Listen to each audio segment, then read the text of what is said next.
Welcome all to the Snail Trail 4x4 podcast. If you like going off-roading in Toyotas, wrenching on Toyotas, camping in Toyotas, maybe even poking a little bit of fun at Toyotas, and of course hearing about how awesome the 4th Gen Tacoma is, then this is the podcast for you.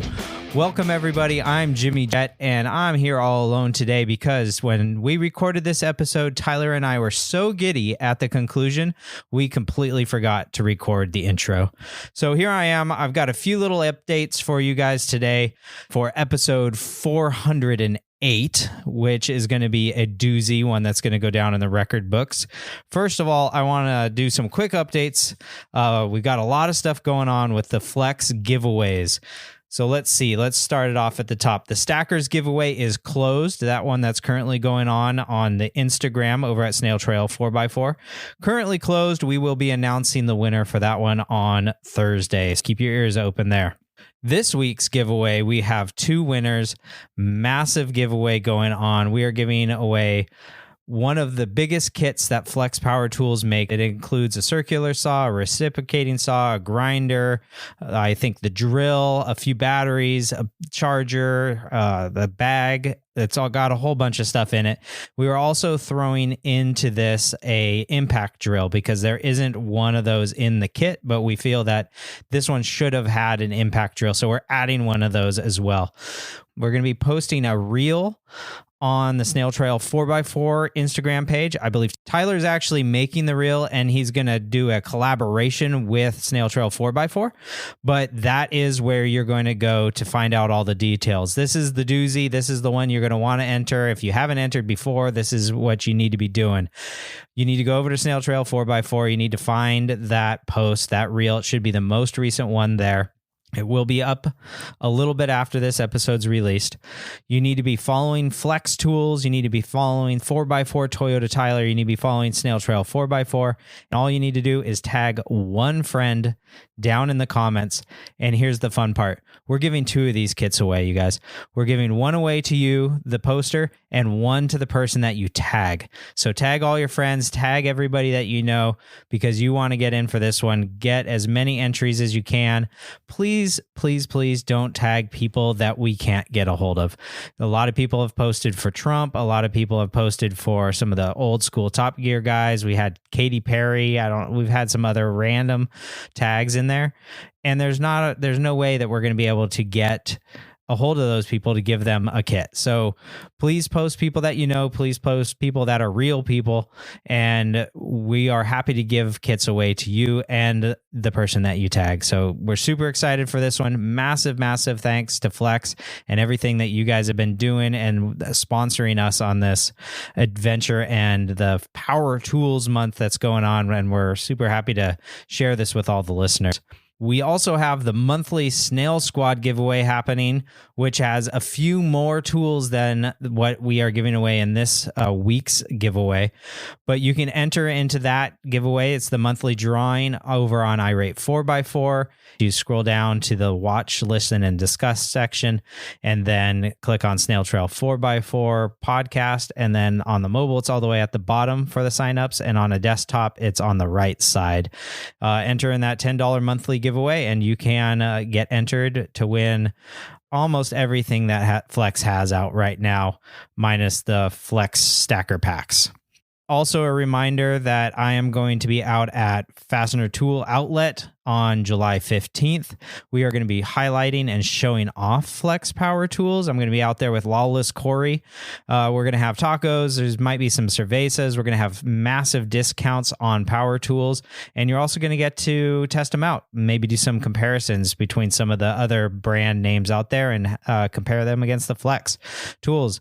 One thing that's really cool, you guys, is that I've been getting a lot of comments on Instagram or on the YouTube side of things that people are sending me links to videos or reels that have people comparing the Flex Power Tools to some of the other brand names.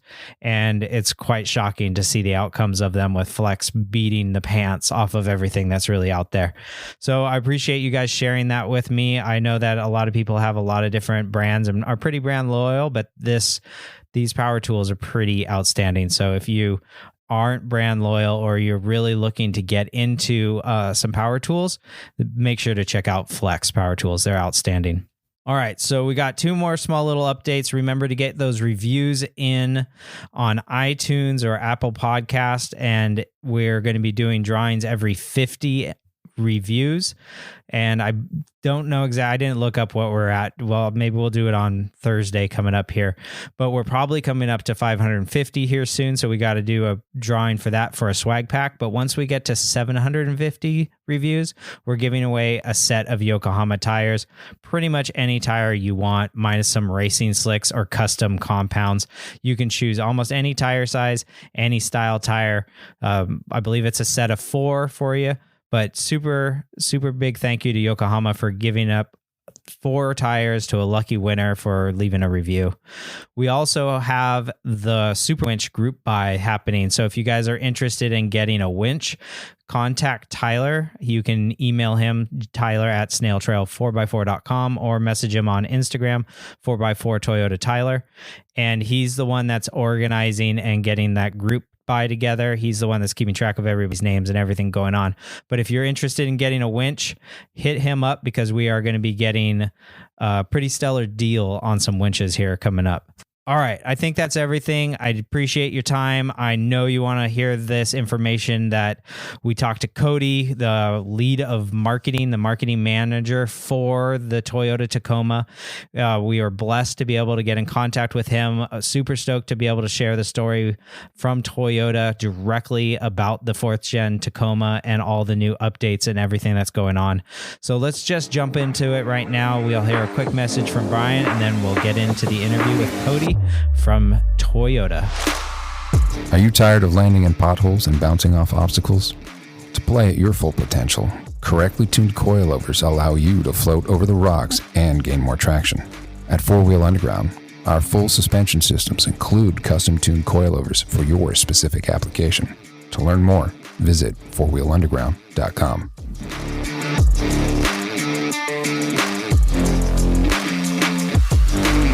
Oh, welcome back, ladies and gentle ladies, to today's campfire discussion. We have a really fun interview lined up for you guys here. This has been one that we've been trying to get on the books for a while, and everything kind of lined up this year at Cruise Moab with the Toyota Land Cruise Association. We got to kind of meet and run into a bunch of Toyota heads out there. Through those, we ended up, I don't know, maybe twisting some arms and getting Cody here on the show with us. Here we got Cody Wilhide. Cody, just say hi to everybody really quick so everyone knows what your voice sounds like here. Hey, how's it going, everybody? Sweet. Cody, so you are the marketing national for Tacoma and 4Runner with Toyota. Is that correct? Correct. Yep, you got it. So cool. Obviously, we've had the new 4th gen Tacoma come out recently. That has been a pretty big hit. There's a lot of people really excited for it. There's a lot of really interesting things you guys did development wise and that you've included into the Tacoma. And we're going to get into that in a little bit. First though, we want to know a little bit more about Cody. Who's the mystery behind the curtain here? How did you get started with Toyota? How did you end up working on Toyota, the Tacoma and 4Runner platforms? You know, do you have a background in off-roading in general, or are you just a gearhead by passion? How did this all get going for you? Oh man. All right. This podcast's going to turn into the Cody bio. I like it. All right. But, yeah. We're peeling back the layers here. That's right. So, honestly, I had a very interesting journey into Toyota, and then I would say into my current position as marketing manager. I was always a gearhead, always, cars and trucks, grew up riding 4-wheelers, dirt bikes in West Virginia. I grew up in West Virginia. Nice. And I actually went to school for engineering. So I have a mechanical engineering degree. My passion since I was 6 years old was to work in the auto industry. And I got lucky enough that my first job was with an automaker. It was not Toyota. I won't mention which one. That's fine. But I was a chassis engineer for about 5 years. Oh, wow. And I did a lot of cool stuff, enjoyed it, but, wanted to get more into kind of the bigger picture business side or some of the concept side. And around that time, there were some openings with Toyota, and that's when they were moving down to Texas. So I ended up getting hired on, and I was actually more on the concept planning, so very distant future kind of concept plans, initially, and then moved into some of the more short-term planning roles. And I was actually working on Camry TRD at the time. We were about to launch it, and Nice. An opening kind of presented itself to jump over to the marketing side on that product. So kind of continued that planning background for Camry TRD over to the marketing side. And then I bounced from TRD to a lot of the GR product stuff. So that's why you see some of the GR stuff on my shelf there. Cool. GR Corolla, Supra specifically. And then I got traded over to the Tundra team one day, and that was kind of my truck journey to start about 2 years ago, and had a ton of fun on the Tundra launch. That was a huge one, and created some really good work there, and was fortunate enough to get promoted over to the Tacoma 4Runner role. Since I've been at Toyota, I've had a 4Runner. I guess I've had 4 or 5 the current gen 4Runners since then. So that's always been my vehicle of choice, and it's nice to actually be able to work on it for once. Attaboy. A lot of fun. 4Runners are definitely better than trucks. No, that's wrong. 4Runner Tacomas are great, but when you have kids, 4Runners work pretty well. I just like not having to weatherize everything and just throw it all in and not have to worry about it. Too. When you work at Toyota, do they just give everybody the brand new vehicle whenever it comes out? No, I wish they did. That'd be awesome. No, we still got to go get them ourselves or lease them. But fortunately, with marketing, we end up with a lot of nice, shiny new prototypes whenever there's launches. So that is a slight perk if you can take one of those out after all the launch activities are done. You get inspiration then for future marketing content, right? Oh, absolutely. It's all for work. Totally. Yeah. Nice.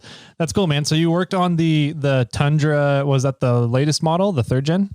Yep. So that was the 22 model year launch. I guess that was 2 years ago. Oh, nice. Cool. Well, we'll have to circle, I think, back around with you in the future, talk a little bit about the Tundra as well. We wanted to really focus today on the Tacoma because that's just what came out, and that's fun and exciting right now. Although I will admit, one of our buddies that we work with pretty closely here on the podcast, Corey, just got one of the newer model Tundras, and it's nice. It's very nice. Yes, very much. I may or may not have left some tire marks in my warehouse parking lot with it. So, yeah, man, Tacoma. It's a pretty interesting design overall, and just kind of concept that you guys were going for. Obviously, the 3rd gen Tacoma has been around for over a decade now. What was the official starting year of the 3rd gen?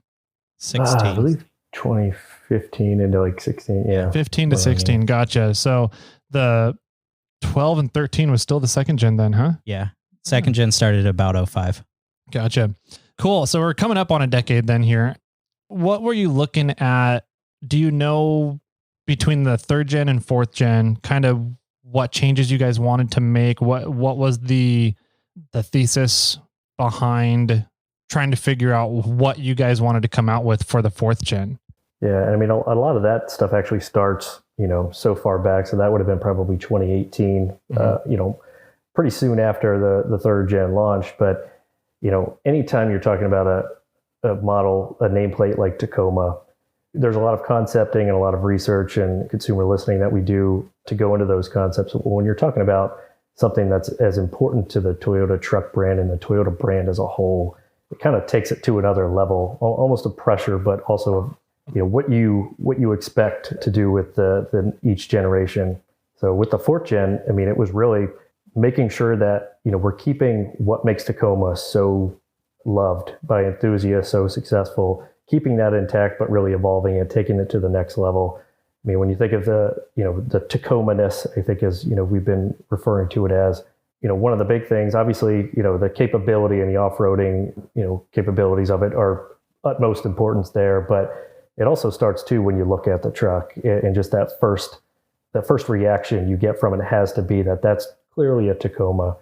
Keeping that character, that high lift, the really big wheel arches, big tires, but then also kind of that low roof line, almost kind of that skinny side profile, that Tacoma character was super important. But then taking it a step further, the dimensions too, having experience on the full size trucks side of things and then the mid-size truck, those dimensions are very important. A lot of cars and a lot of segments grow and grow in size.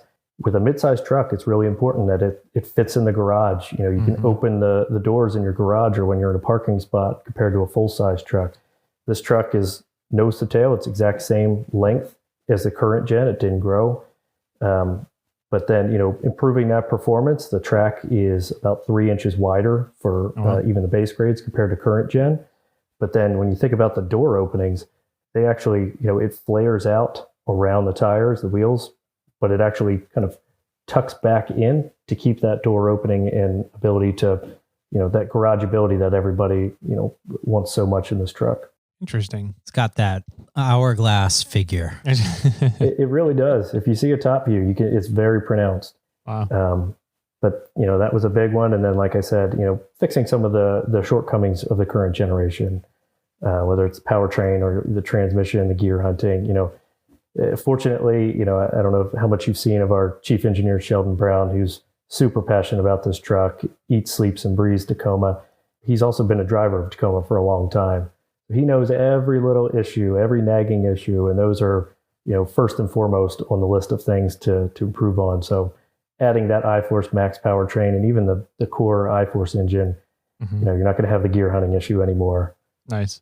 Trust me, it can hold a gear almost double the grade, I think, even on the base engine. Wow. Nice. Yeah.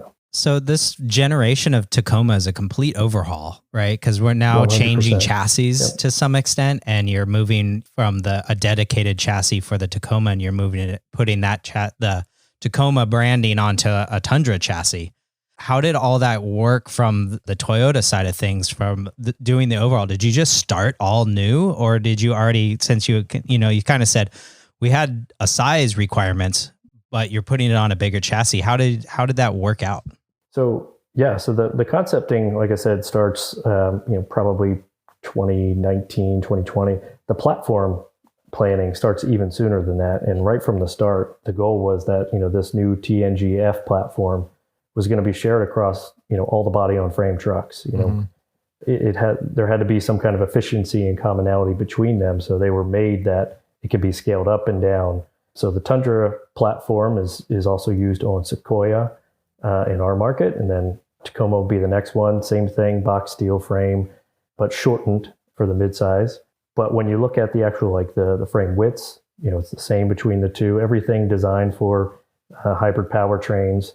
It's really cool now that, you know, it's commonality between all the trucks and future trucks too. All right, so you mentioned the hybrid powertrain. Obviously, that's a big initiative for Toyota moving forward. So is it safe to say that pretty much moving forward, every vehicle Toyota makes is going to have an option for that hybrid powertrain, the P2 hybrid setup with the iForce Max? I mean, on the body on frame side, and I think in general, when you think of the Toyota lineup, that is the goal, is to add, you know, electrification option, or maybe, you know, 100% electrification. And, you know, that's something that I think has been well documented. Obviously, we know hybrid systems pretty well, but, you know, the benefit, especially on the truck side, is amazing. You know, you're able to get that low end torque, that higher horsepower number, but still have the same or better fuel economy. It's not that trade-off anymore of you can have the power and the torque, but you gotta, you know, take the fuel economy hit. Now you can get, you know, no compromise there. Yeah. Yeah. That's really cool. Maybe you do, maybe you don't know about this, but where does the hydrogen engines fit in with Toyota's planning for the future, I guess, with electrification and zero emission stuff? I mean, it's certainly one of the strategies that Toyota's looking at, you know, as a whole. I think Toyota as a company has been very clear that, you know, we're looking at all different forms of alternative energy, alternative fuels there, whether it's battery electric, hybrid, or hydrogen. You know, can't really comment on some of the future strategies as it relates to every product, but you know, there are definitely some infrastructure challenges with hydrogen that are certainly a challenge at this point. But it's something that we look at them all for sure. Especially in an off-roading vehicle, if the hydrogen stuff gets punctured, then it's a no good. Yeah. Cool, man. So going from the third gen back to the Tacoma here, third gen to fourth gen, what were some of the downfalls? You mentioned the gear hunting of the transmission, which everybody knows about. Was there any thought about, I know that there's a lot of issues with the water intrusion on the 4x4 actuator. Was that done anything with? What were some of the other things that was really looked at in order to solve and make improvements on for the 4th gen? Yep. Obviously, they looked at every system. So, in the benchmarking phase, every specific performance group is going to have their own targets and fixing upon last year's. From a higher level overview, I mean, one of the big ones that's becoming more and more important to consumers is, obviously powertrain, but then specifically with Tacoma, the seating position. That was one where, I'm sure you've either experienced it, or there's, some people aren't huge fans of how the current gen seating position feels. So that hip to heel point has been increased, so it'll feel a little bit more natural. But then also the adjustability, so that seating position as well as steering position. So kind of improving that comfort, that drivability, that comfort perspective on the inside. And then tech is obviously another huge one. Tech moves pretty fast. So if you look at a current gen Tacoma compared to especially Tundra or any other competitor right now, the newer ones, that's one where it's obviously lagged behind a bit. That's what you have with all the time in between each launch. But that was a huge upgrade, and probably one of the ones that sticks out the most when you get into the 4th gen to the 3rd. And then there's other little things. I could think of, off-roading. It's the next or the latest generation of like crawl control. So it's a lot quieter this time if you've ever used the current gen.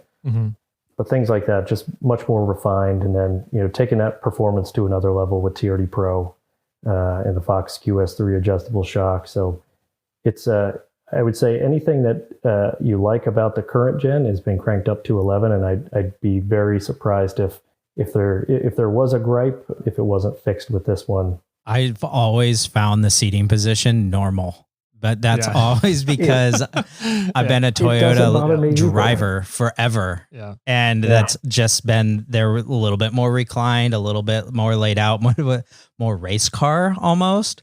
I've found that. And then whenever I jump in my F-250, which is my toy hauler, I go, this seating position's weird. Yeah. Like, I don't like it.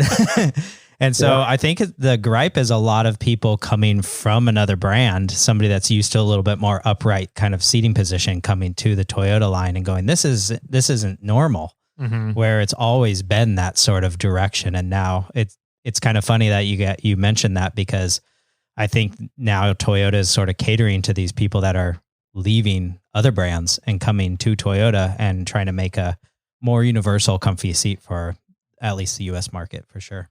Yeah, it's something that we joke around a little bit on the podcast here. I can't stand driving Jeep Wranglers because of the seating position. It's just too upright. It feels really awkward for me. I'm used to the Toyota lounge, as we like to call it. And every time, I'll drive my F-150 around, I'm like, it just feels super upright. And then as soon as I get in my 2nd gen 4Runner, I'm like, oh, this is it. This is what home. I like. This is comfort. So I don't know. It's interesting how people have those different selections and the different wants for out of their seating positions in their vehicles, and how much that determines their purchasing decisions. There's never a one size fits all. I mean, there's so many aspects of every vehicle that you're never going to make everybody happy. But it's good to hear that some of our fans also appreciate or are willing to take the seating position. So. Yep. Yeah, for sure. Going from the technology side of stuff, because that's definitely something that Tacoma has been lacking in the past. Oh, really? Oh, okay. and seeing all the tech that you guys threw into it this go around with the 4th gen, it's a lot of changes. There's a lot of stuff going on here. And I would agree that is probably the biggest thing that stands out the most immediately when you start looking at making comparisons between 3rd gen and 4th gen.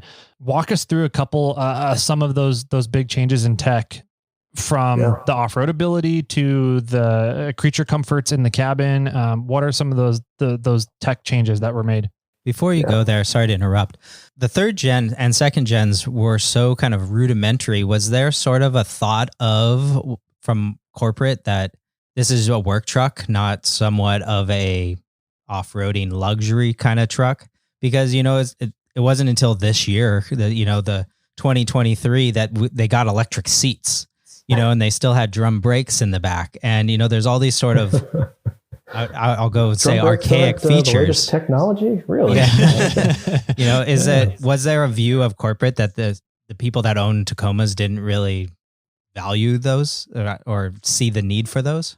No, I don't think that as much as, now with this new generation, it's about, what we have available and how, I guess, things have been looked at from a much more holistic approach, and how the technology sharing is so much more prevalent. Like, for instance, you think back to, I would say, some previous gen launches, and even when they're somewhat close, might be different screen sizes or different, features kind of that are bespoke to certain models.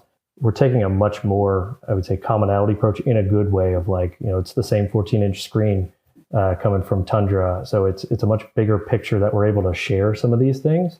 And once you kind of get that economy of scale, you can upgrade things faster, you could be more efficient, you could stay more current there. Not necessarily that it was, a difference in the customer, but we understand now, I think, and everybody does, just how much more important it is, or what the expectation is for literally every vehicle from, an entry Corolla all the way up to, a Tundra or a Crown in our lineup. You expect to have these tech items. So, that's all been included.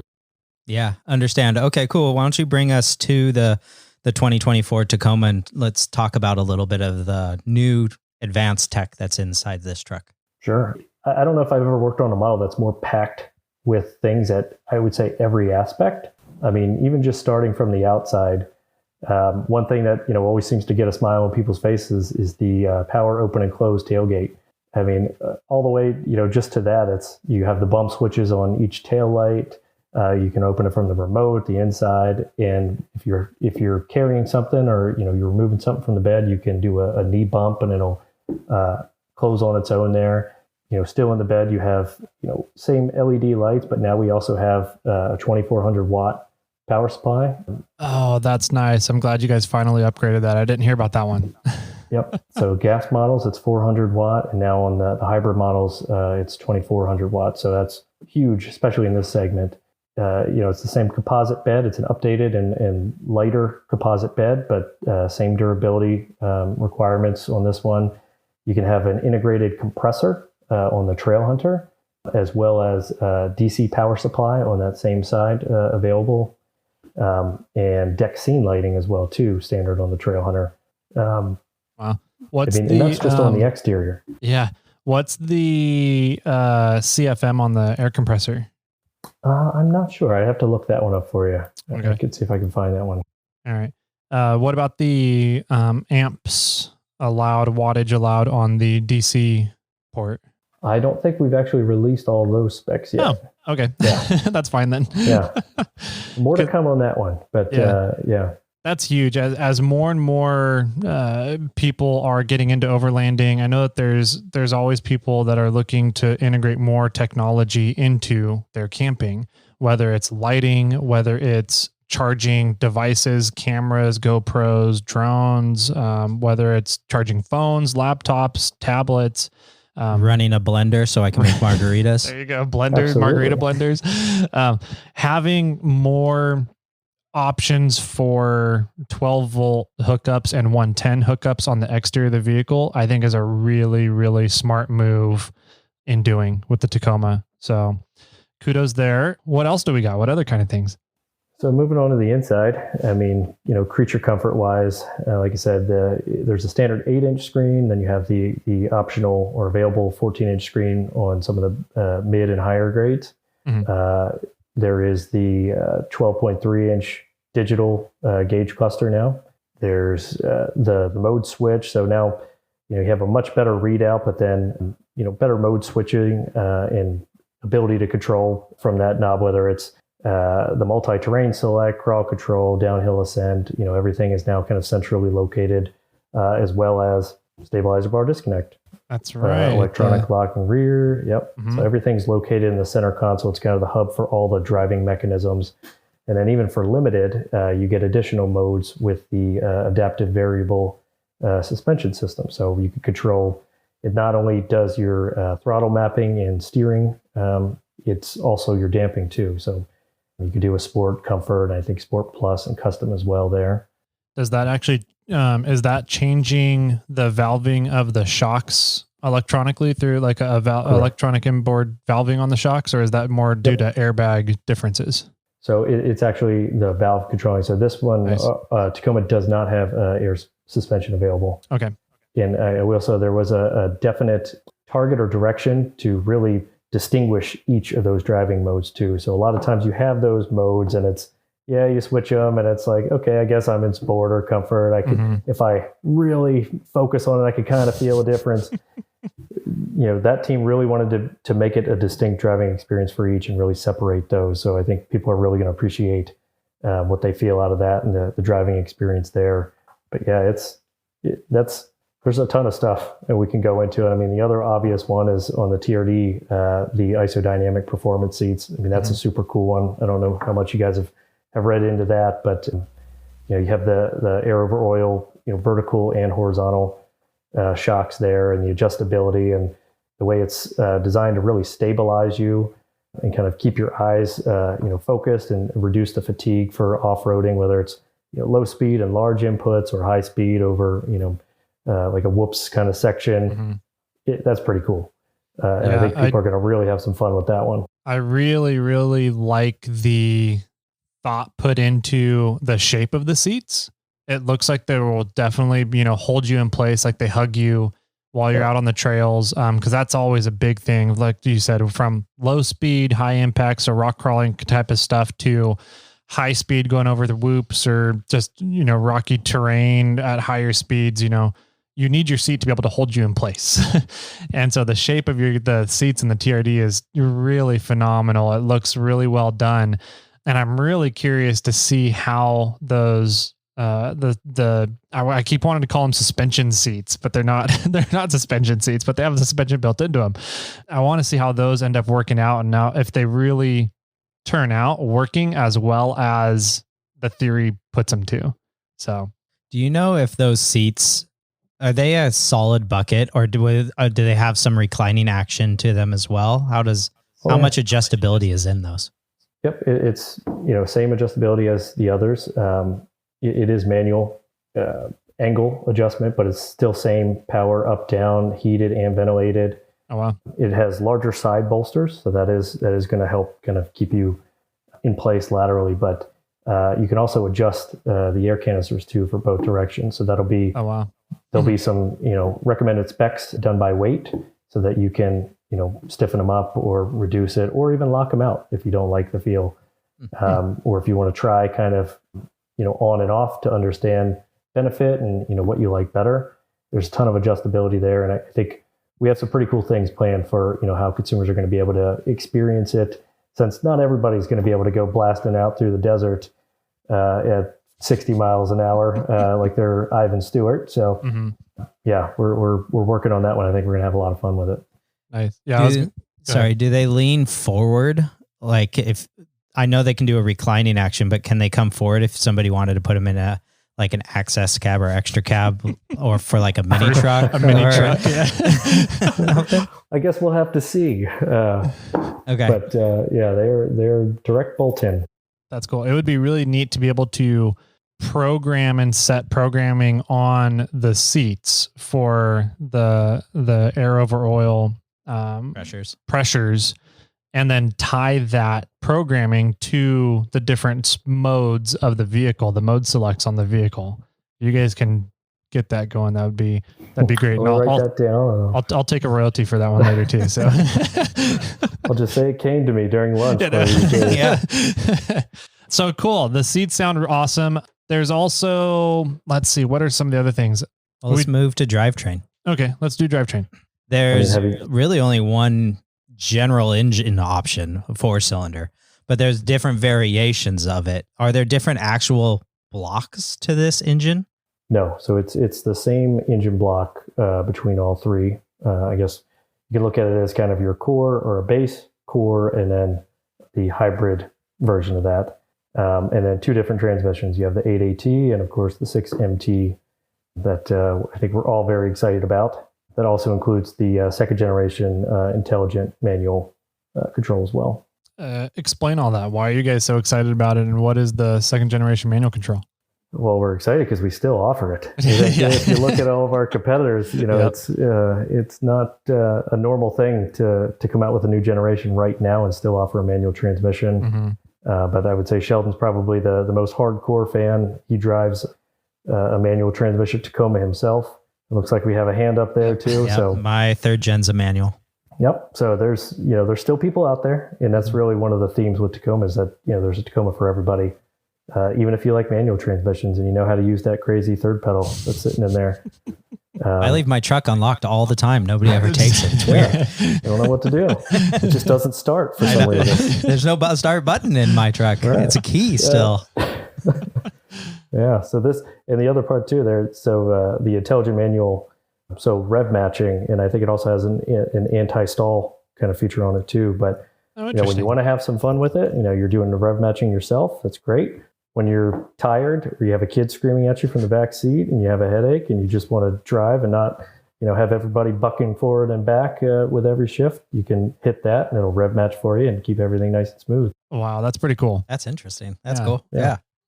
So it's a nice feature. It's one that I think people, some of the purists will maybe be negative about, but until you've tried it, it's pretty nice. It's kind of cool. It's fun to play with. That's neat. Does it work every time you push the clutch in? It'll rev it to match the shift pattern?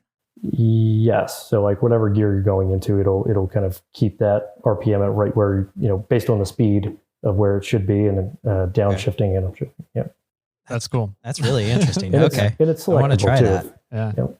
We love Torx and putting as many transfer cases in our vehicles as we can. What is our first gear, our low gear ratio on the manual transmission automatic? Do you know that? Oh, I do not know that one off the top of my head. I don't think we've gotten all the transmission gear ratios yet. Okay. Final drive. We love getting into gear ratios and trust me, we will have them. We will definitely have them out there. I don't have them yet though. Cool. Well, we'll be waiting for that one anxiously. Let's go. Let's see. So from the engine, transmission, transfer case options, is there still 2-wheel drive rear, I assume? Yes. So there is a part-time 4-wheel drive system cool. that is available on, I want to say basically every grade, standard on obviously your Pro, your Trail Hunter. And then there's actually a full-time 4-wheel drive option as well, which is standard on our limited grade. So is that part-time 4-wheel drive, is that going to be done with similar to like an all-wheel drive system with a differential in the transfer case, or? So it's classic Tacoma. Okay, cool. It is selectable, 2-wheel drive, 4-wheel drive high, 4-wheel drive low. Perfect. Sweet. We have a disconnect sway bar in the rear, which I thought was a really cool feature putting in that. Is that a hydraulic or electronic? So it's electronic. It's actually a stabilizer bar disconnected in front only. Oh, front only. I thought it was rear. Okay, cool. So that'll be sweet. That'll allow the IFS to really stretch its legs out. Yeah. Yep. Okay. So disconnect in the front. What was the thought behind no locker in the front? Oh, I knew you guys were going to ask. We're rock crawlers. And Sheldon answers that one the best, but ultimately it comes down to, the different tools that we have available and how to, what can we make the most out of in some ways kind of prevent, the person needing that. And, one of the first ones, like you just mentioned, stabilizer bar disconnect, keeping those tires on the ground, keeping that contact patch. But then, when you're in a situation, when that wheel is spinning freely, having tools like multi-terrain select, that you can go to modes that it's going to break that wheel and it's going to, try to get that torque over to the ones in contact. I think certainly they looked at that one, but there's always a trade-off and there's always a balance of, how do we, what do we have readily available? What can we make the most use of to not necessarily need that? Because it would obviously impact a lot of other chassis tuning items and, some of the drivability and other things that, they would have to look at with other systems there. Yeah. I think it's an interesting concept because, when we first started learning about technologies like crawl control, which is essentially torque vectoring, right? To sending power out to each individual wheel and using tone rings in the computer system and the ABS to figure all that out when a wheel is slipping. We got to think that eventually the technology is going to become so good and the computer is going to be able to figure out that a tire is slipping so quickly that lockers will become obsolete, I think. And so I was curious if you guys have gotten it down to getting to the point where you're like, yeah, we got the crawl control, and the crawl control is actually doing a really good job at noticing when that slippage is happening and sending the torque out to that wheel, doing the torque vectoring. Curious if like, you're just like, we're kind of getting to that point where the lockers are kind of becoming obsolete because of how advanced crawl control systems are becoming. Yeah, I mean, there's obviously going to be some extreme situations where a front locker would probably be desired there.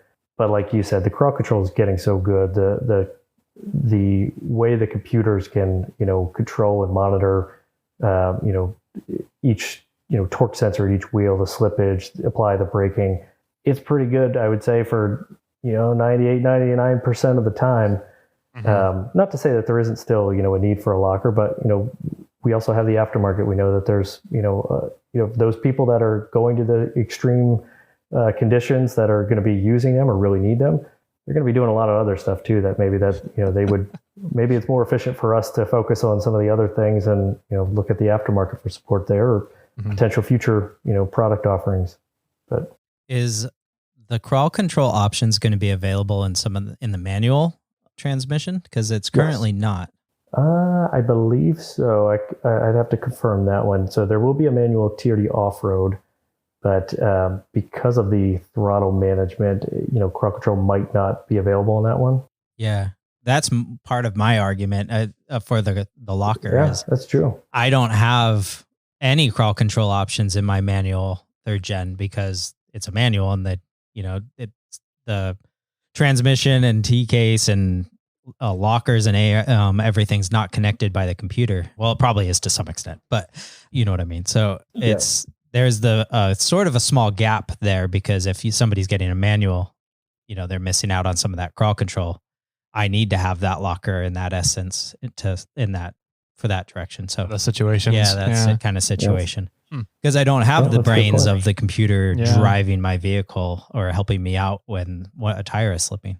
That's true. I mean, in the case of crawl control, but there is also the multi-terrain select that, you could select the different modes. So it should be able to have preset kind of conditions and be able to monitor that a little closer for the extreme situations. But yeah, you're absolutely right.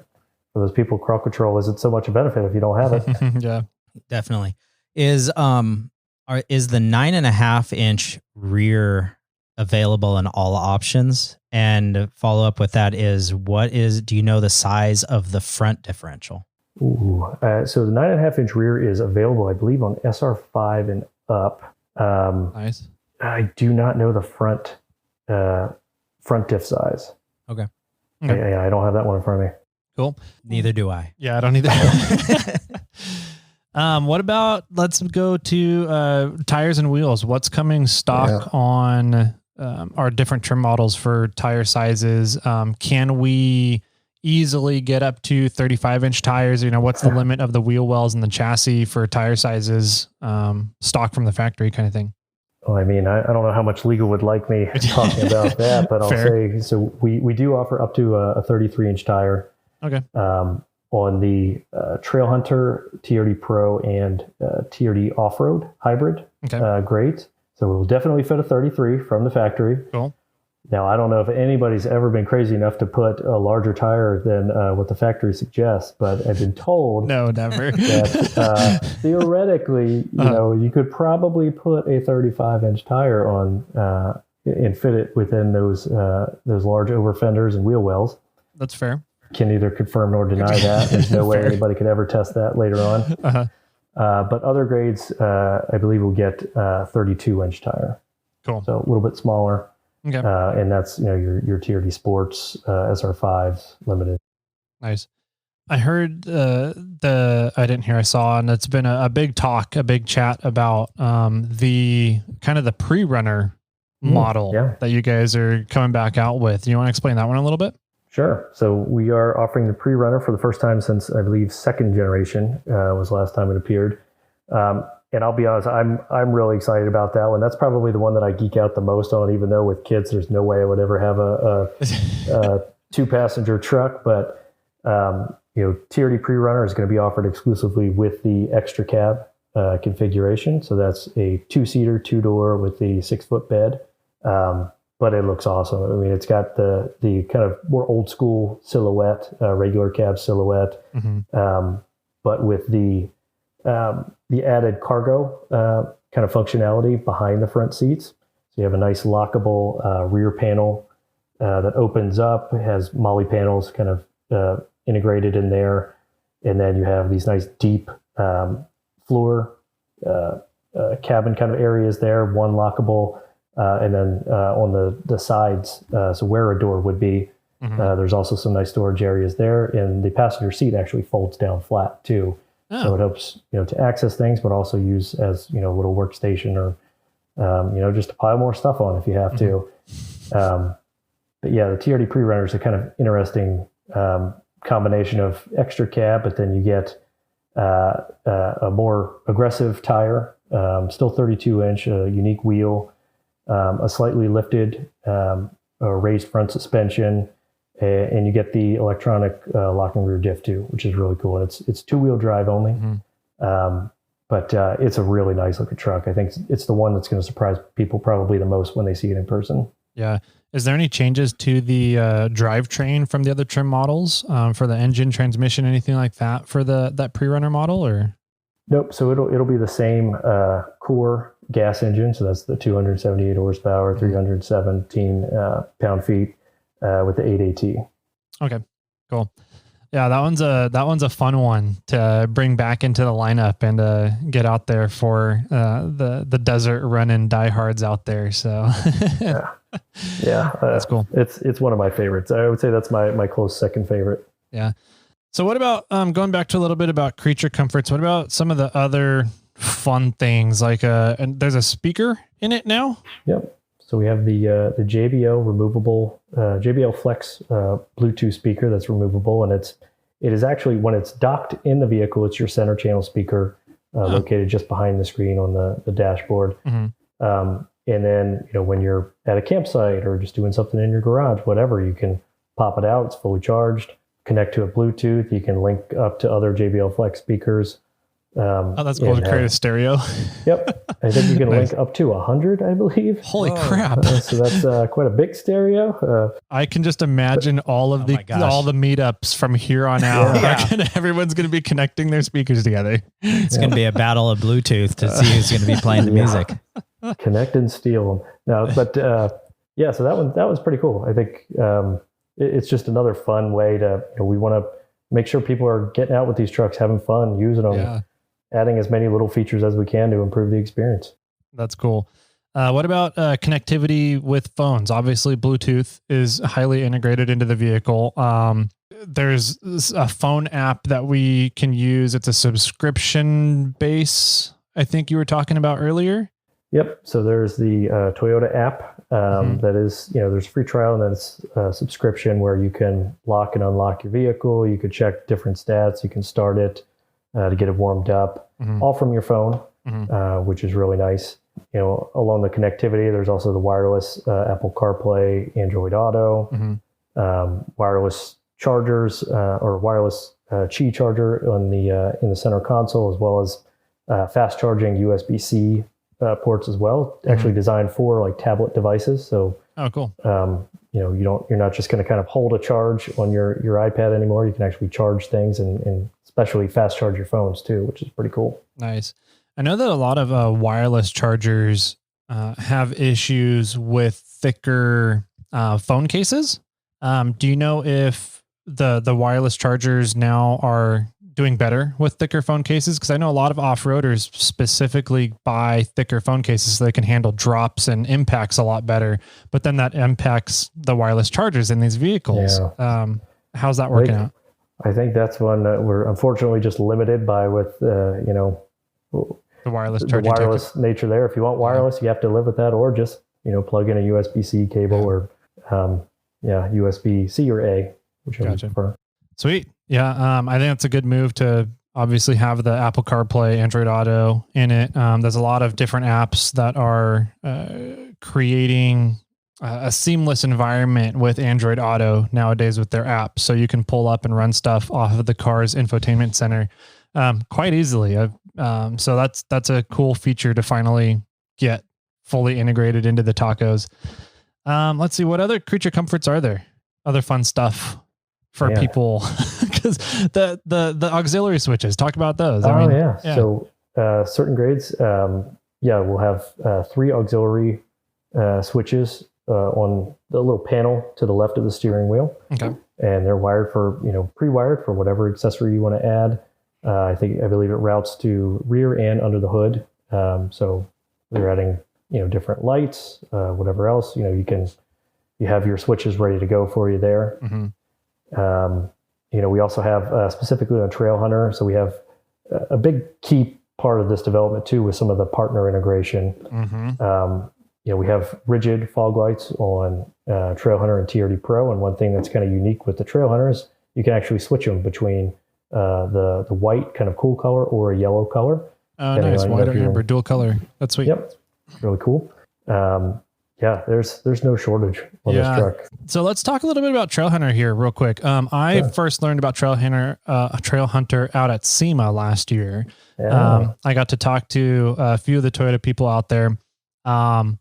Really interesting concept of making the vehicles with accessories as kind of like this main focal point of being able to add on to the vehicle and have all these different accessories for a very purpose-driven application. But it's also a very broad application as well, because we did an episode a while ago about what is overlanding with one of our buddies, and we kind of came down to it. Overlanding is different to everybody. It means something different. And so being able to kind of have this Trail Hunter concept that has a lot of add-on features to the vehicle that people can really tailor to what they want to do with their overlanding is a really fun and interesting and exciting concept coming from a vehicle manufacturer and OEM. What was the thesis behind it? What do you guys, why did you start with that, and what made you come to this concept of the Trail Hunter? Well, I think one of the big reasons why we got into this was, you look at the overlanding space, Toyota is the dominant player there. And, just in that whole framework of, listening to the consumer, we wanted to prioritize for this generation Tacoma. I'm sure you've heard about, building that truck from the ground up to be the best platform as possible so that people can add on to it so that it can grow with them in the future. So, with Trail Hunter, it was all about, what items can we pack it full with, kind of provisions for what they're going to do with it naturally, and the modifications that they're going to make depending on the different types of trips that they want to go on. But then how do we take it a step further? How do we integrate some of the key partners like ARB with the steel rear bumper? And that's not just a tacked on steel rear bumper. I mean, it is integrated, from the actual, frame design, and with all sensors in mind, all durability requirements, old man EMU suspension so that it's, upgraded so that it's stable when you have it, fully laden, when your center of gravity is a foot higher because of that rooftop tent that you put on your bed rack. Just planning for all those things right from the core.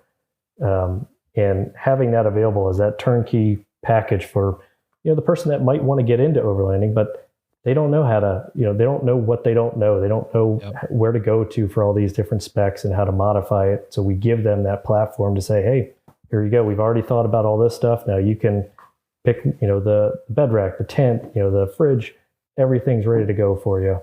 And we also offer, that truck with Toyota Genuine accessories, as well as our associated accessory partner products, where it's a whole range of catalog items from fridges, rooftop tents, bed racks, all this stuff, all available from the dealer, warranted, you name it. It's there. Oh shit, that's pretty cool. That was going to be my next question, because I was unsure of, you guys are, partnering pretty heavily with ARB, Old Man Emu, Rigid, all these great companies out there that do some phenomenal aftermarket stuff. I was curious if those are going to be, those product catalogs are going to be available from the dealers and the factory, or if it's going to be something like, hey, here's what we recommend to go to. And then the consumer has to go to ARB and talk to them about all this stuff. But you're saying that you can outfit and pick all this out from a catalog at the dealer and have it all put on and pick it up brand new with 0 miles on it? You can roll it into your monthly payment. Wow. That's pretty fucking cool. Kudos to you guys. Yeah. I've been waiting for a company to do that. Yes. Actually, I've been waiting for somebody to look at the market and go, we can outfit an entire vehicle for you pretty much at your demand, whatever you kind of want within some reason of companies. And we'll supply it factory with warranties and all. So From the dealer. as far as I know, you guys are the first person to do that. So that's awesome.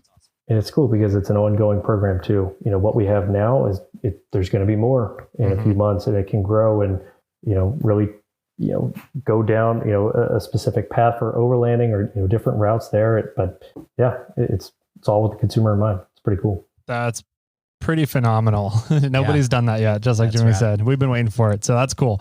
Well, awesome, man. There's a lot of really good stuff, a lot of really cool things that Toyota is doing. I love the direction you guys are rolling with everything. I think that there's some massive things that you're changing in the industry in general with off-roading and really getting to that ethos of off-roading and overlanders for the Tacoma. And the 4th gen is I think a big staple for that. So I think that we have more questions, and we'll have to see if we can twist your arm to get you back on the show here. But we're trying to keep it under around an hour. So thank you so much for coming on, Cody. This has been really awesome. I know that a lot of our listeners are going to appreciate this as well. Do you have anything final to tease about maybe for future stuff or?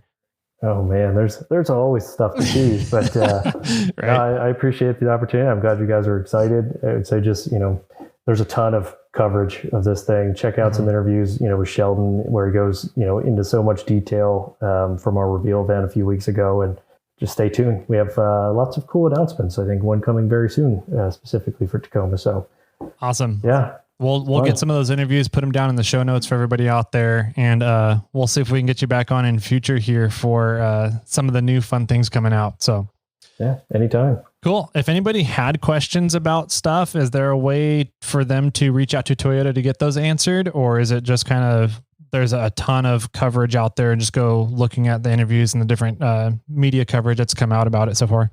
I would say the best, go onto YouTube.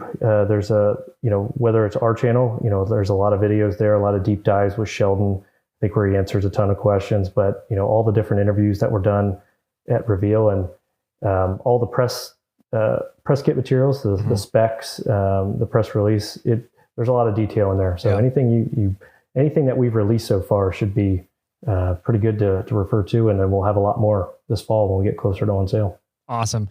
Thanks so much, man, for setting aside the time to come on here and talk Tacoma and Toyota with us. We're always giddy to be able to do that. So I guess if anybody has any questions, you guys can send them on over to us over at Jimmy or Tyler at SnailTrail4x4.com. Emails, we have the voicemail you guys can call in too, and maybe we can direct some of those questions over to Cody or find some answers for you guys out there. Jimmy, any final words for everybody out there? Well, now that the Tacoma's coming out, I'm looking forward to that 4Runner release. I haven't heard about that. I wonder, huh? Yeah. Cody, any final words for everybody out there? Oh, no. And just stay tuned. Check out Toyota.com and, sign up for more updates for Tacoma if you're interested. And, definitely want you back later when we're closer to retail. And it's going to be fun. Awesome. Check out a new Tacoma. I love it. And with that, my friends, keep crawling.